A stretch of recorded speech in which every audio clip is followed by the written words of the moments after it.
but my limited credibility with those kind of questions and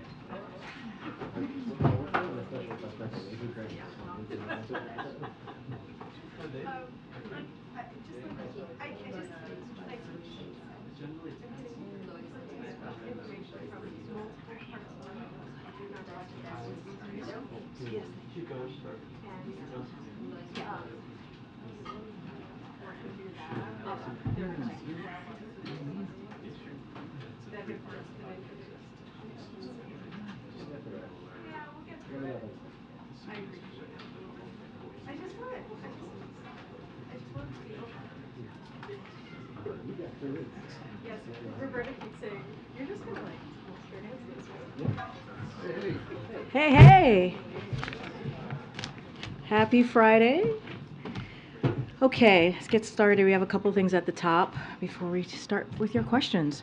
So tomorrow will mark 1 year since the Supreme Court overturned Roe v. Wade and eliminated a constitutional right that it had previously recognized for nearly 50 years. That decision opened the floodgates for extreme abortion bans we are seeing Republican officials pass in states across the country. Today, more than 23 million women of reproductive age live in one of the 18 states with an abortion ban that is in effect. In the last year, women have been denied essential medical care to preserve their health and even save their lives. They have been turned away from emergency rooms, forced to delay care, and made to travel hundreds of miles for needed medical care. Earlier this week, the First Lady heard from some of those women who shared their stories of being denied needed health care in Florida, in Louisiana, and in Texas. And for those of you who watched, they were incredibly and powerful stories that these women shared with the First Lady. Tomorrow, the Vice President will deliver remarks in Charlotte, North Carolina, to highlight leaders on the front lines of protecting abortion access in states across the country. And as you've seen tonight, the President, the Vice President, the First Lady, and the Second Gentleman will participate in a campaign event with reproductive rights groups.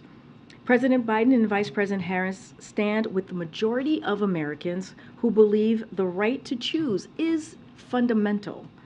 As the President has made clear, the only way to ensure women in every state have access to abortion is for Congress to pass a law restoring the protections of Roe. After Dobbs, the President issued 2 executive orders directing a comprehensive slate of actions to protect access to reproductive health care services, including abortion. And today, the President issued a 3rd executive order focused on strengthening access to affordable, high-quality contraception. Access to contraception has become more important than ever following the Supreme Court's decision and ensuing crisis for women's health. And today's action helps ensure that women can make decisions about their own health, lives, and also their families. Now, as you all know, when a section of I-95 collapsed just 12 days ago, President Biden made clear that his administration would move heaven and earth to get I-95 reopened as soon as possible. 6 days ago, as you all covered and may have been there yourselves, he visited Philadelphia, where he viewed the site of the collapse and met with union leaders and local officials working day and night to rebuild the bridge. Now today, the President called into Governor Shapiro's Governor Shapiro just ahead of the press conference that the governor held, announcing to people in Philadelphia that the I-95 is now reopened. This phase of the emergency repair is 100% federally funded, and all approvals were given as quick as possible. We also deployed officials from U.S. Department of Transportation to the crash site within hours to help fast-track the effort. We are proving that when we work together, there is nothing that we cannot do. This is an important step forward, and the President and his entire administration are making clear to the people of Pennsylvania that we will be here to provide whatever it takes to keep the permanent repairs on track. Now, we'll have more to share on this, but later today and on the full week ahead. But on Wednesday, the president will travel to Chicago to deliver a major address on Bidenomics, his vision for growing the economy from the middle out and bottom up, not from the top down.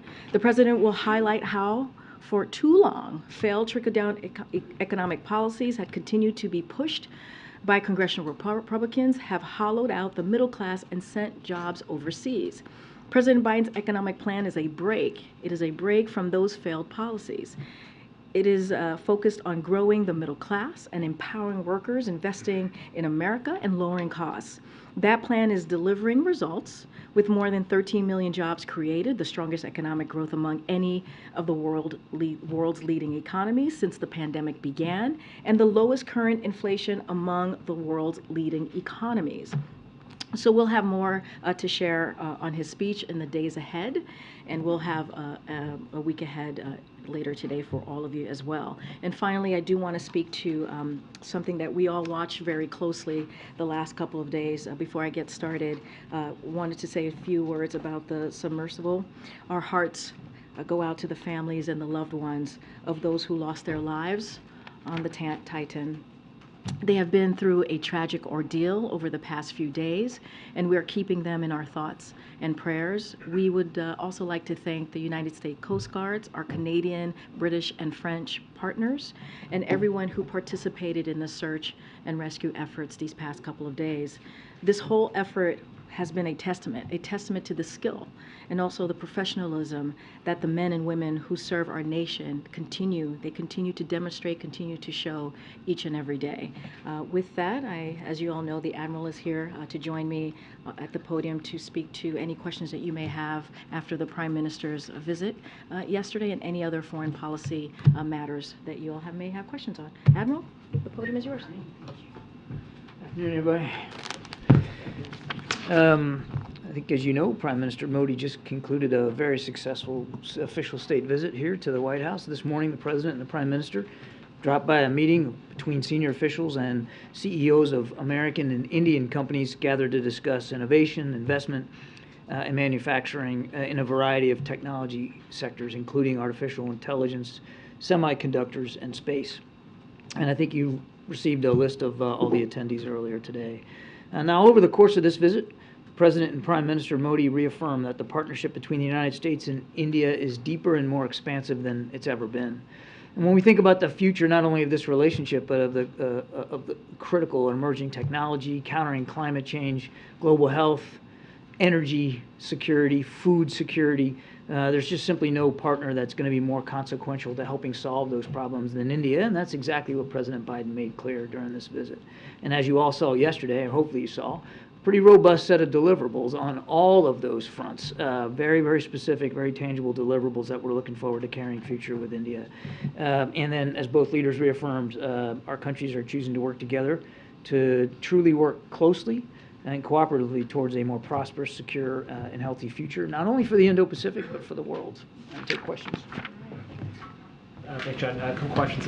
You mentioned, we saw yesterday the President and the Prime Minister held a one-on-one in the East Room instead of the usual two-and-two. Can you speak a little bit to the conversations, the negotiations that went on in advance of that? It's obviously unusual for the Indian Prime Minister to have a press conference, but for it not to be at the U.S. standard of two, why did the President, why did the White House not push for it to be two questions to each leader? Yeah, I'm not going to get into the sausage making on this. I mean, we had good discussions with the Indians as we were preparing for this visit. We felt it was important for President Biden, certainly for both leaders, to be able to talk to you guys, read out their discussions, and take some questions. And we're glad that Prime Minister Modi and his team felt the same way. And then secondly, Jake's travels this weekend, particularly his meetings with the BRICS minus Russia and China officials from Brazil, India, and South Africa. Do you have any preview of what to expect from those conversations? I don't have travel to really read out or talk to today. I would just tell you that Jake especially, but all of us here on the national security team work closely with the Ukrainians almost every day, whether it's talking to them about security assistance or whether it's talking to them about this idea of a just peace and the principles behind that and how you get that. And those conversations are ongoing, and we'll continue to conduct them, not only with the Ukrainians, but with allies and partners alike. Hey, John, China's complaining that the president's description of Xi as a dictator is a provocation. Could you walk us through the president's thinking on this comment? Well, the president, I think, walked you through that himself yesterday, Steve. We're not bashful about speaking plainly about some of the concerns and issues that we have with the PRC and with the challenges that they propose. And the president is very forthright in the way he addresses those challenges and the complicated nature of this relationship. But it is an important relationship, and you heard the president talk about that yesterday as well. It's one of the most consequential bilateral relationships in the world today and likely will be going forward. And that's why it was important to see Secretary Blinken make that trip to Beijing. That's why we're in discussions with the PRC about potential follow-on visits by cabinet officials. We'll see where that goes. But more critically, that's why we want to make sure we can keep the lines of communication open. And as the president said, he has every expectation that we'll be able to do that. And you see India as a counterweight to China? This state visit wasn't about China. And look, India has challenges with China as well. Right on their doorstep, but also more broadly in the region. And clearly, the challenges presented by the PRC to both our nations were on the agenda yesterday, no question about that. But this wasn't about leveraging India to be some sort of counterweight. India is a sovereign, independent state. They have their own foreign policy that they have to manage, and they live in a tough neighborhood. They are becoming an increasing exporter of security, which we welcome, and you could see a lot of that, our desire to improve the defense cooperation on hand yesterday in some of the deliverables, whether it's co-production of jet engines, whether it's their purchase of MQ-9 drones. There's a lot we can do in the security front together, and that's really what we're focused on. Thank you. So, John, just to follow up, you're saying that the U.S. does not view India as having any role in its overall competition against China. I didn't say that. I said that we're not viewing India as a counterweight to China, and we weren't approaching the state visit as some sort of messaging opportunity to China. It was about sending a message to the American people and the Indian people about how important this bilateral relationship is, quite frankly, to people around the world. India has challenges with China on their own, and they address those challenges largely on their own. Now, I will add that they are a member of the Indo-Pacific Quad and have been a terrific contributor through that multilateral forum. It's not a formal alliance. It's not, it's not a military organization. But they have legitimate concerns in the Indo-Pacific that they're addressing through their own vehicles as appropriate. And just to follow up on Steve's question, the president was so confident in saying that his dictator remark had no impact and no real consequence on the work that the U.S. and China continue to do to try to find, a place of compromise and competition. China's reacting differently, so why is the president saying so confidently that his remark had no real consequence? Because he believes it. And we're still in communication with the PRC about moving this relationship forward. That's what we're focused on. And every indication that we're getting is that that's what the PRC wants to focus on as well. Okay, thank you. Thank you. Hi, John. The UN is saying that the violence in the West Bank might get out of hand, and the Israeli settlers' violence against Palestinians, including American Palestinians, as you know, in many villages in the West Bank, their houses have been burned down to the ground. Your own ambassador said that we cannot stand by and watch. So what does it mean? How does the White House translate this? Well, look, we've certainly seen reports now of U.S. citizens at risk and potential victims here, actually having become victims of some of the violence, and we're actively engaging with the government of Israel about that. Several U.S. government officials visited the West Bank and met with the victims of this violence in a place called Termasaya. I hope I'm pronouncing that right. And consular officials have been providing assistance to U.S. citizens as requested. So we'll continue to stand ready to do that. Look, I'll say it again for the I don't know how many time. We condemn all acts of violence. We certainly extend our condolences to the families of those that were affected. We issue a speedy recovery for those that were injured. But the violence isn't helping reduce the tensions at all. And when you have a situation like this, leadership is really required, leadership on both sides to stop the violence, and to be demonstrable in doing so, so that the tensions can be turned down. That's what we want to see. Thank you. The Israeli National Security Minister spoke today at a settler outpost, and he urged Israeli settlers to expand their activities to be included in all of the West Bank mountains.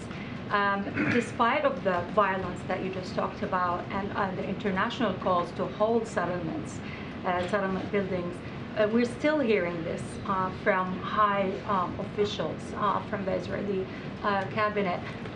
Why do we still hear this, and does the White House condemn actions and calls like that? We have been clear and consistent that we do not support additional settlement activity.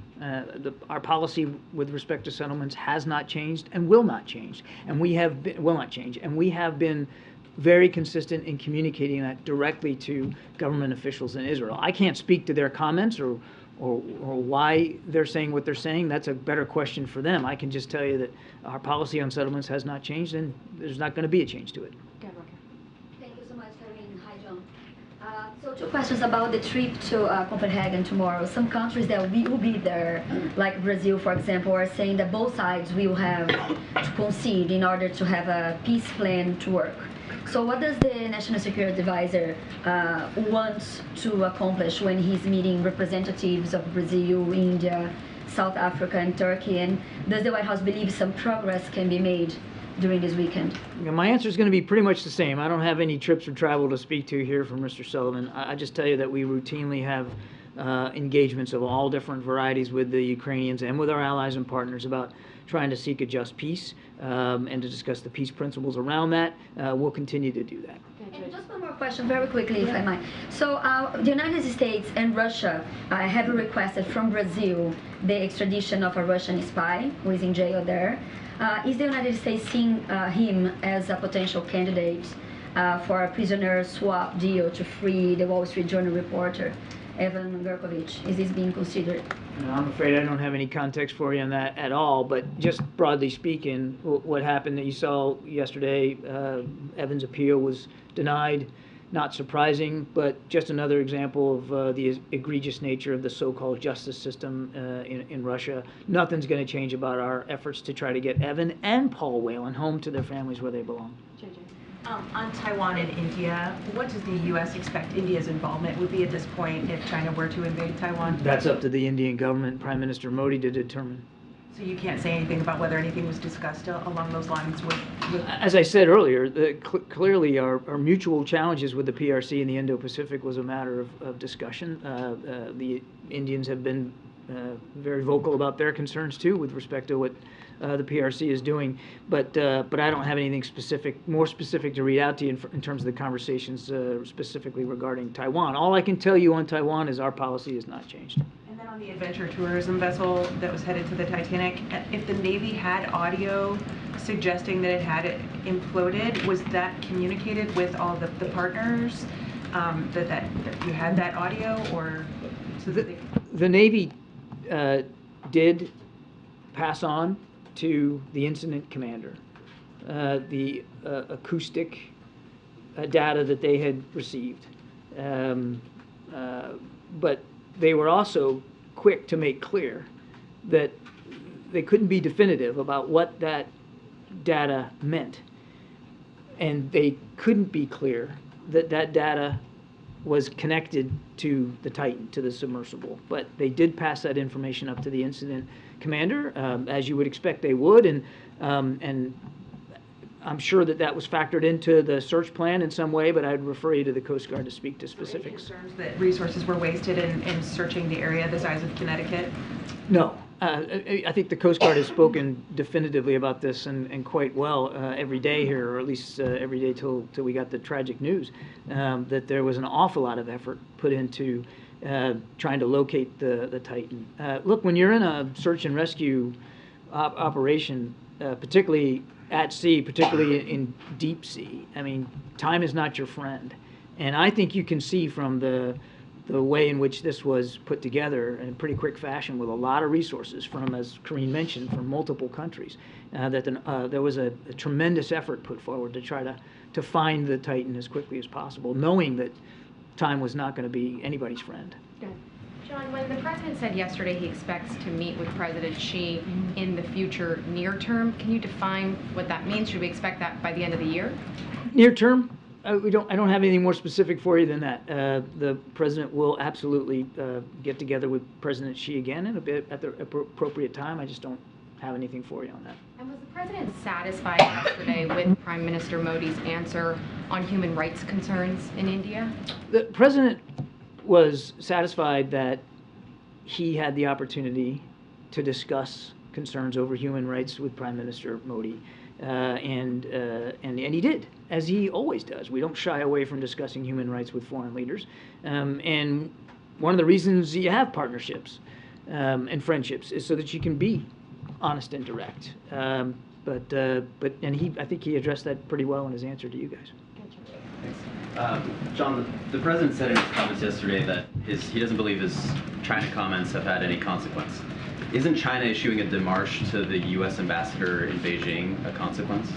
If démarches issued by nations against other nations were some sort of bellwether for whether a relationship was collapsing or in any danger, I mean, my goodness, Jeremy, a démarche is a démarche that happened all the time. I'm not going to get into the specifics. I'm not going to get into the specifics of this one. The president's firm that this relationship matters. It's important. We need to move it forward, and he's absolutely confident that we'll be able to. Let me ask you this. Other than the démarche, have you seen any other consequences? No. In the relationship? No. Nothing. And then secondly, the president in his comments at that fundraiser, he also revealed a U.S. intelligence assessment that she was not aware of the spy balloon flying over the U.S. in February. What was the strategic value of disclosing that intelligence at a fundraiser? That wasn't a disclosure. That's been in the public domain. Not on the record from any... Yeah, it has been. Yeah, it was. It was. A senior defense official had talked about it before on the record, that was a possibility. Yeah. Thank you, Karine. Hi, John. Honestly, I'm a little confused why you're not confirming Jake Sullivan's trip to Copenhagen, but especially because it's been reported by other countries' media who is attending. But let me try this way. Can you specify the kind of request that was made by the president to Prime Minister Modi in terms of supporting or getting the support of Global South countries for Ukraine? And also on that note, did the President and the Prime Minister discuss whether President Putin will be welcome at the G20 in New Delhi? I don't have anything additional to speak to with respect to the G20 and how that's shaping up. That's really for our Indian counterparts to speak to. And I'm not going to get into any greater detail on the discussions than what the two leaders talked to you guys about from the podium. And as for Jake's travel, if and when we have some travel to talk to, then by goodness, we'll talk about it. Okay, and one more question on the Zaporizhzhia nuclear power plant. There's a little bit of confusion. I think President Zelensky is saying, or was said yesterday, that Russia is plotting a terror attack on the nuclear power plant. President Putin today is urging the International Atomic Energy Agency to ensure that Ukraine does not attack the power plant. What is the administration's understanding on this? What's your assessment? And are there anything that you're doing in particular to that issue? We're continuing to monitor it closely. We are able to monitor some radiation sensors that are around the plant, and thus far we've detected no elevated levels of radioactivity. Do you have any sense of who's going to attack, if anyone is? Look, I've seen those reports, I've seen those comments. I just don't have anything to confirm them or speak to the validity of them. The only other thing I'd say, and we've said this before too, is that I think we should all be able to agree that a nuclear power plant is not a great site for military operations one way or the other.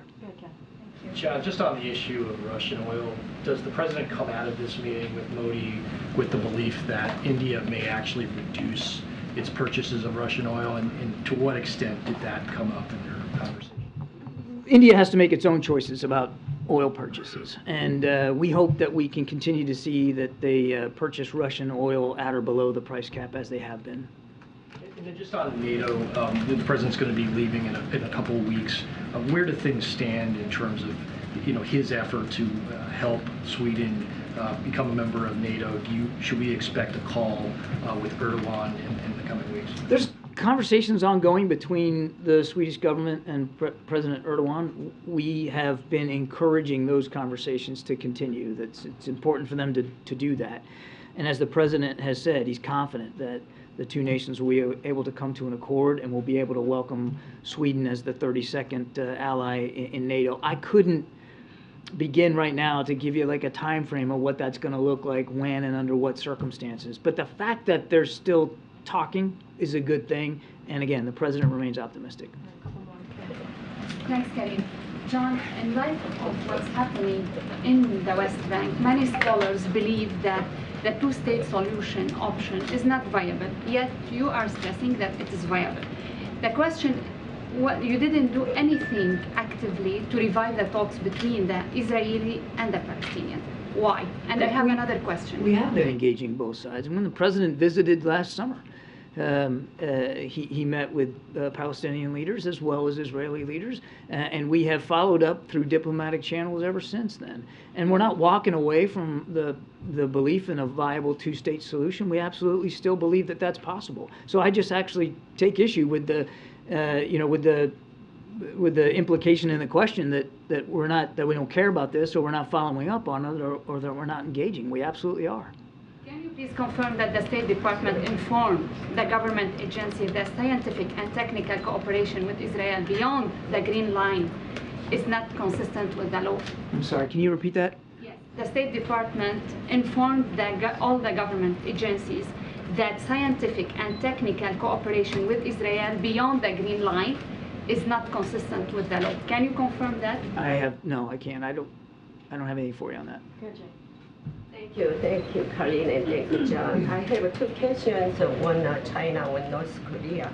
If President Biden does not apologize for the dictator's remark to China, today Chinese government announced that it would use other methods and China would not exert influence on North Korea issues. How will you respond to this? And second question on North Korea. North Korea continues to develop the nuclear missile and with the cryptocurrency and cyber hacking. What action is the United States taking currently, and what was specifically discussed at the U.S.-South Korea cybersecurity talks this week? Well, I make it a habit not to talk about cybersecurity talks very much, for good reason. But on your first question, look, we know that Beijing has influence in Pyongyang, and we continue to urge them to use that influence. We continue to urge them to actually implement the UN sanctions that have long been in place on North Korea's program, and we continue to urge China to take a broader, longer view here of the challenges that are presented by North Korea's burgeoning program, both their ballistic missile program and their nuclear ambitions. Do you think the President will going to apologize, he's mentioned? The President was very clear yesterday that he'll continue to speak forthrightly and bluntly about the challenges that we face with the PRC. He will also continue to speak bluntly and forthrightly about the opportunities that are still resident in that relationship and trying to move that relationship forward. The State Department says that it organized a meeting earlier this month in Cairo with other nuclear powers, including Russia. I was curious if you could tell us what was accomplished during those couple of days. I know Russia was involved, representatives from the Yeah, so look, this is a routine continuing dialogue. We just happen to be the chair of these nuclear nations, nuclear armed nations, and it's done at a working level. This one was in Cairo earlier this month. We chaired it. It was a good opportunity. The State Department put a statement out. I'd certainly encourage you to talk to them, but it was a good opportunity for dialogue about nuclear safety protocols and procedures. It's done at a working level. But it's not like a precursor to any broader talks as it relates to It is a new fees or anything like that? No, it's a routine process. We happen to be the chair, and we convene the meeting as the chair of this working group, and it is at a working group level. Thanks. And so back to India. Is it this push for American companies to do more business? This push for American companies to do more business in India, is that a way to move away from China? A way to move for who to move away from China? From the U.S. Is pushing U.S. companies to do business in India a way to move those companies away from China? It's a way to encourage mutual investment with India. Last two, Karen. Thanks. President Zelensky said this week that the pace of the counteroffensive is moving slower than desired.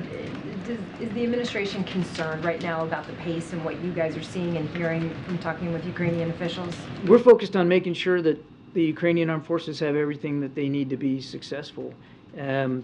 War is unpredictable, and the enemy gets a vote. And I'm certainly not going to get up here and speak to Ukrainian offensive operations. They should be the ones to do that.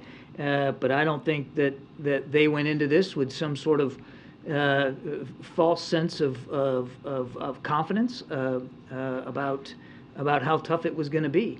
It's not as if the Russians, and we talked about this many times from here, that the Russians were preparing for this, throwing bodies at the problem set, putting in additional forces, building defense lines, sometimes 3 lines deep. It's not as if the Russians weren't preparing for defense, and defense is a strong form of war.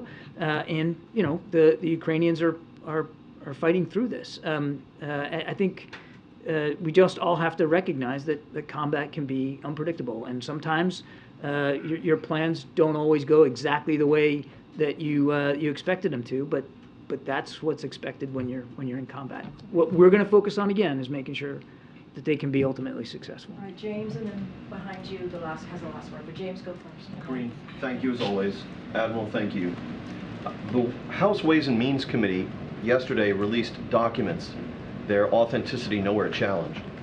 That included a July 2017 WhatsApp message sent by Hunter Biden to Henry Zhao, a Chinese Communist Party official, which stated in its entirety, and I quote, "I am sitting here with my father, and we would like to understand why the commitment made has not been fulfilled.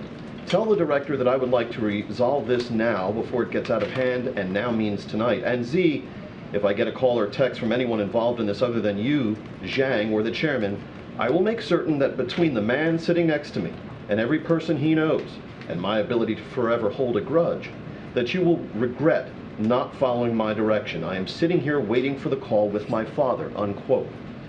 So just a couple of questions about this. First, does this not undermine the president's claim during the 2020 campaign and the reaffirmations of that claim by his 2 press secretaries since then, that he never once discussed his son's overseas business dealings with him? No, and I'm not going to comment further on this. We're good. I'm not. James, let me save you some. Let me save you some breath. If you're going to ask about this, I am not addressing. I know you do more than I'd like you to have. I am not going to address this issue from this podium. I'm just not going to do it. All right. I'm not going to do it. Where was the president on the day of that Thank you. Thanks, guys. Have a great weekend. The father's house. Okay. Zeke, you want to kick us off? Thanks, Karine. Just following up on John Kirby's comments at the president's press conference yesterday. Does the president continue? Will you say that Xi Jinping is a dictator? Is that the official position of the U.S. government? Look, the president spoke for himself. I'm just not going to go beyond what he said. John just spoke to it, and then feedback. It's weird hearing your voice.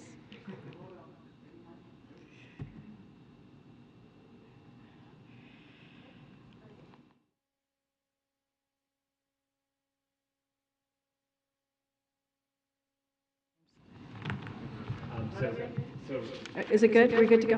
No.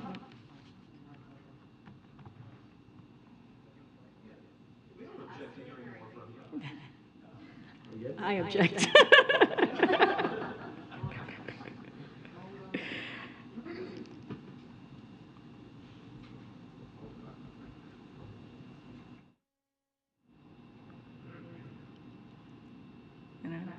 Hello?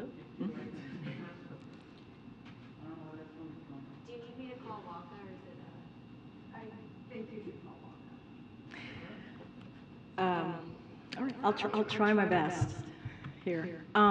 This sounds so weird, guys. So look, the president's going to continue to speak candidly. That will never change. About China, as he's done the last 2 years, and he'll talk about the differences clearly that they have, and disagreements. That is something that the president, if you think about the president believing in diplomacy, believing in having.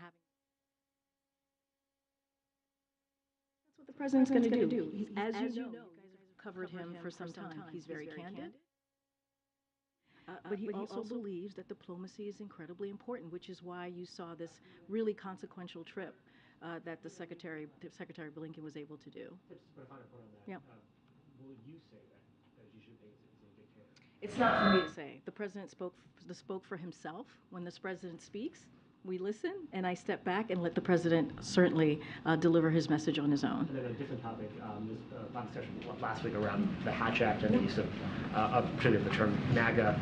Despite the Office of Special Counsel's opinion on the matter, your office has continued to put out paper using that phrase.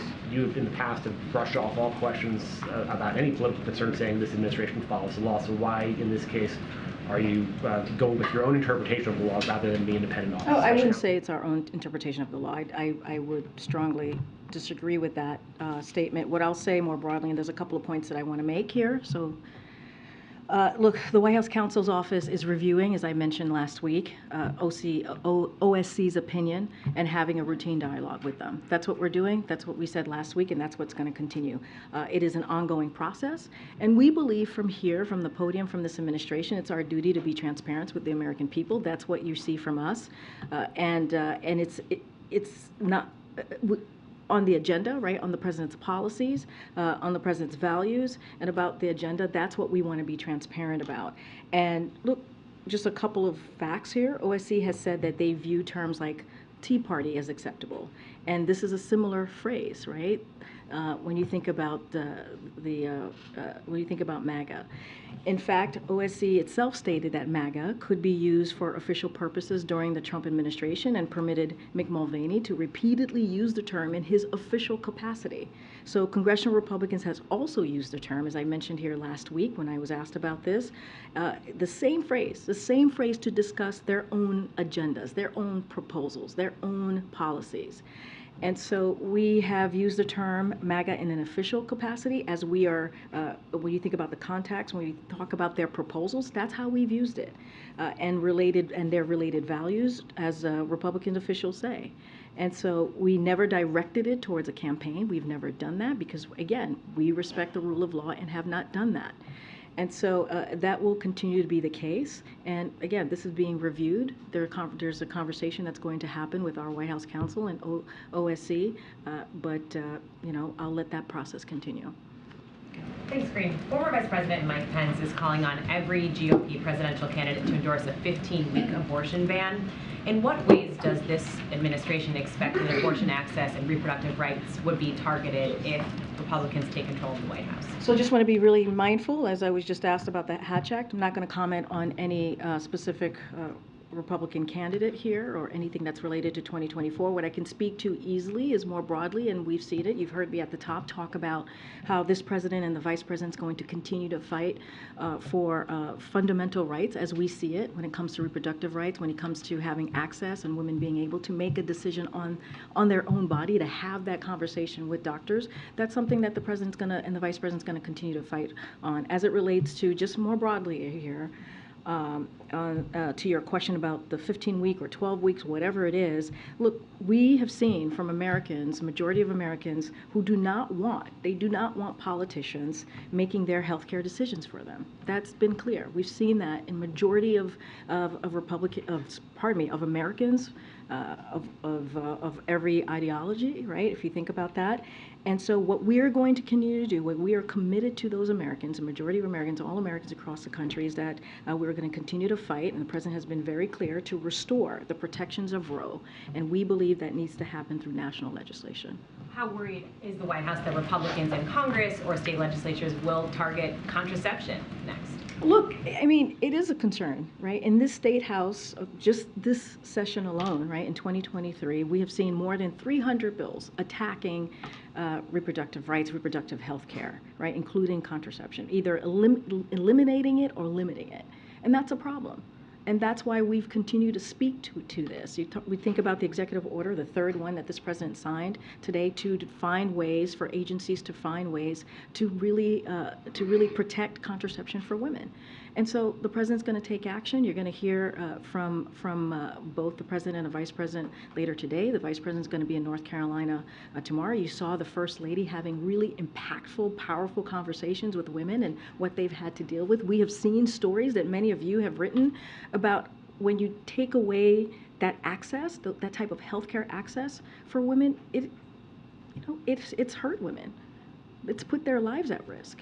Literally put their lives at risk. This is what we have seen this past year with these really extreme pieces of legislation. So the president and the vice president are going to continue to be very, very clear about this. They're going to continue to fight for those fundamental rights and continue to call on Congress to restore order. Just quickly on the executive action, largely symbolic. I mean, are you at the end of the line here when it comes to what you can do without steps from Congress? So let me just make clear, I do want to speak about that a little bit. It builds on the progress that we believe that we have made already in expanding contraception access for women.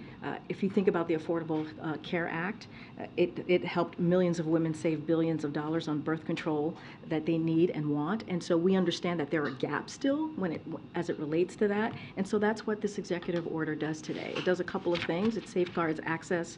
It's strengthening access to affordable, high-quality contraception and family planning services. It increases contraception options. It lowers out-of-pocket costs. It maximizes contraception through access through the following ways: insurance coverage for those covered under the Affordable Care Act, as I just mentioned, Medicaid, Medicare, federal funded health care programs, including community health centers, and also Title X clinics, and the Indian Health Service, public education targeted at employees, college students, veterans, and service members. So we don't believe this is symbolic. We believe that this is another step to really deal with this gap that we're seeing across the country, and to do everything that we can to continue to fight for fundamental rights. Would the White House like to see an investigation into what happened with this submersible?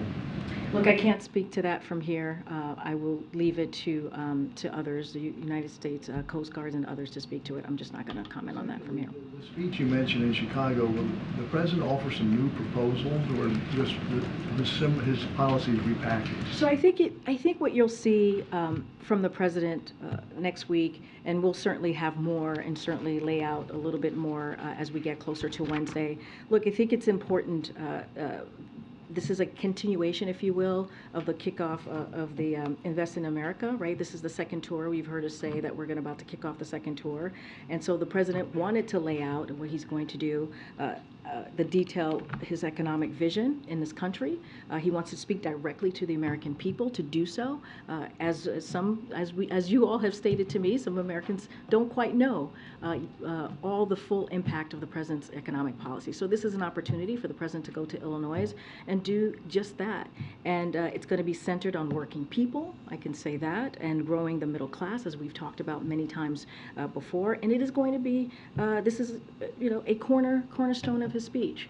And so I think it's important. He thinks it's important for the American people to hear directly from him as he talks about his economic vision, as he talks about how he sees the next several months and the next several years when it relates to how he wants to continue to grow the economy without making sure no one is left behind. And that's what you're going to hear from him. Of course, he's going to lift up the successes that we have seen the last 2 years. You've heard me say this at the beginning of the briefing, with the 13 million jobs created, unemployment at a record low, making sure that we're bringing back manufacturing jobs, 800,000 manufacturing jobs created.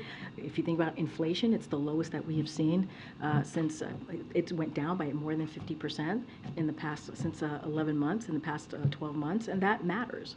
And we think that matters. So he's going to talk directly to the American people to make that very, very clear, and what we've been trying to do and what we will continue to do as it relates to lowering costs and dealing with an economy that works for all. Go ahead.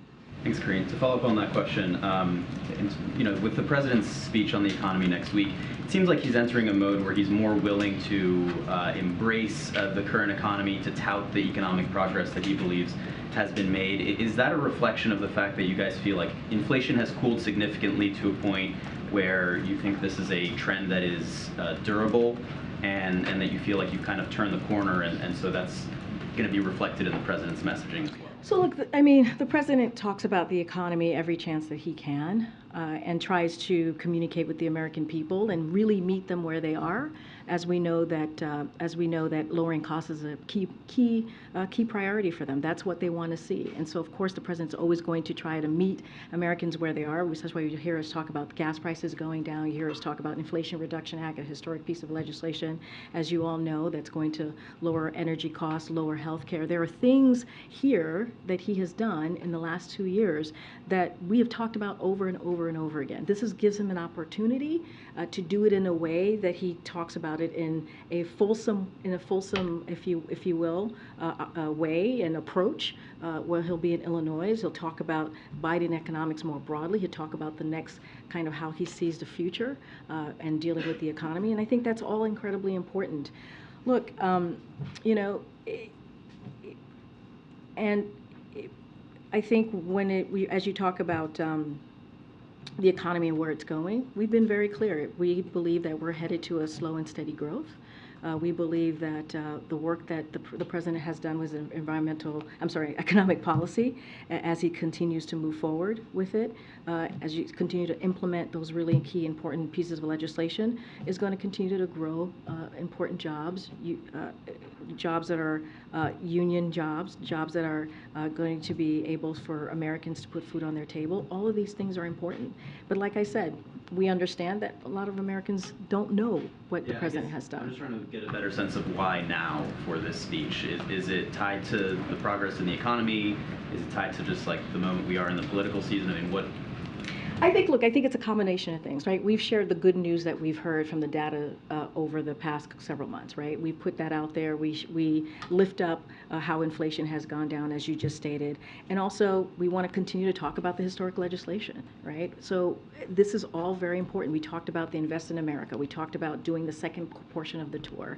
So all of this is all kind of brought together in a way so that he can give this cornerstone speech, right? This really important speech to the American people. So we're trying to have a steady drumbeat, right? A steady drumbeat of making sure we're communicating with the American people, not just the data, right? Not just a piece of legislation, but giving the opportunity for the president to talk about his economic plan more broadly, and that's what you're going to see. And again, a steady drumbeat, something that's been very consistent. He talks about his economic plan consistently, and the legislations, clearly, the historic pieces of legislation that we bring up, is all connected to building an economy that grows for everyone, certainly not trickle down, but something that grows from the bottom up, middle out.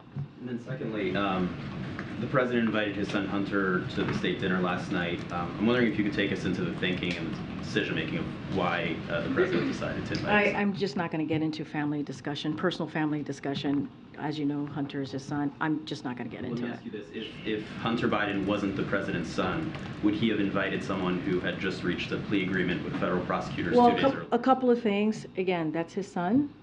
He's a family member. It is not uncommon for family members to attend events at the White House. You could look at past presidents. I'm sure you have. So that is not uncommon. As it relates to anything related to Hunter, I'm just not going to respond to it from here. Can I follow up on that? No, I just called in somebody. Go ahead. Yeah. So Kirby wouldn't answer James's question, though. Are you going to answer the question? I mean, it's not an unreasonable question to ask whether the President of the United States was involved, as this message seems to suggest, in some sort of a coercive conversation for business dealings by his son. Is that something, if he wasn't, then maybe you should tell us. So here's the thing, and I appreciate the question. I believe my colleague at the White House Counsel has answered this question already, has dealt with this, has made it very clear. I just don't have anything to share outside of what my colleagues have shared, and so I would refer you to him and the DOJ. Just not going to comment from here. Text message What I can tell you is I know that my colleague has dealt with this. He addressed this at the White House Counsel. I just don't have anything else to share. I just answered the question. I just answered the question. No, you didn't. Yes or no, was the president involved in the shakedown attempt? Stephen, I just answered the question. It's not up to you how I answer the question. I just answered the question by telling you my colleagues at the White House Counsel has dealt with this, and I would refer you to them. Go ahead. Can you just remind us what your colleague said from the White House counsel, so we have it I from you would, at the I would, podium? I would refer you to them, and they will share their statement with all of you. Question is about your statements from that podium. You've stated that the president stands by his comment from the 2020 campaign that he never once discussed his son's overseas business dealings with his son. And you stood at that podium and you reaffirmed that. Do you stand by your reaffirmation? What I of it? will say is nothing has changed. Nothing has changed, and I will leave it there. Anything else, I will refer you to the White House counsel. This is not a change? I just answered the question. You just asked me, does my statement change? I just told you nothing has changed. That's answering the question. Go ahead. Go ahead. The Go president was ahead. there 2 days Go ahead, prior. Stephen. I'm calling on your colleague right now. Go ahead. Thank you. To follow up on my colleague, is there anything that you can say with regard to this text message and what the president's son was alleging? Was the president there or not? I would refer you to my colleagues at the White House counsel. They have addressed this, and I refer you to them. Go ahead. Karine, have you spoken to the president about this? Have you asked him whether he was there with his son on July 30th? This is not a conversation that I've had with the president. Again, I would refer you to the White House counsel. Do you plan to have that conversation with the president? No. Did the president speak with the attorney general at all I last can't. night? I cannot say if the president had had a conversation with the attorney general last night. What I can refer you to is the White House counsel's office as it relates to the allegations. They've already addressed this. This is something for them to deal with. I refer you to the Department of Justice on anything else if you don't want to speak to the White House counsel's office. And there was reporting earlier in the week that after the plea agreement was reached by Hunter Biden, that the president felt relieved that that part of it was behind him. Is that true? Can you speak I can't to speak his to that. mindset? I cannot speak to the president's mindset. Again, I would refer you to the White House counsel's office. Get it. Oh, yeah, thanks. Back to India, if we could. So India is on a U.S. priority watch list with China and Russia for failing to protect intellectual property. With this push to get American businesses to move into India more and invest in India, what assurances did you get from Prime Minister Modi that India will protect intellectual property?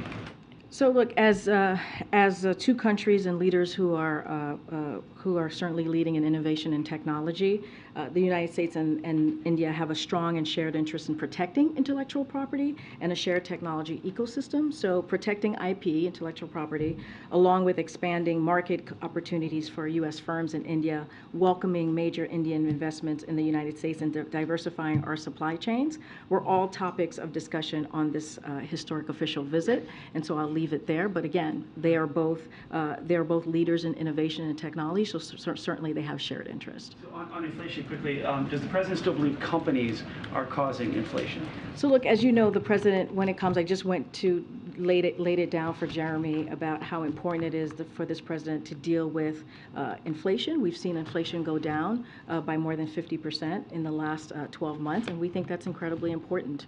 And so the way that we're going to continue to do the work of making sure that we lower, whether it's lowering costs for Americans at the pump, and so. But to your question, and other things, right, whether it's healthcare or energy costs. But during the pandemic, as you know, we saw profit margins increase to historic high levels, and we expect that as profit margins fall to more historically normal levels, inflation should moderate further as well.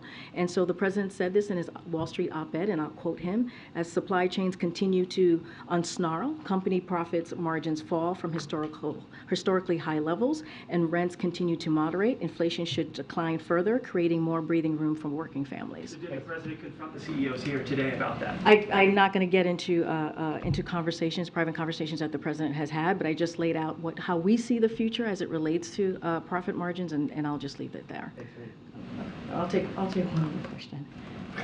Go ahead, sir.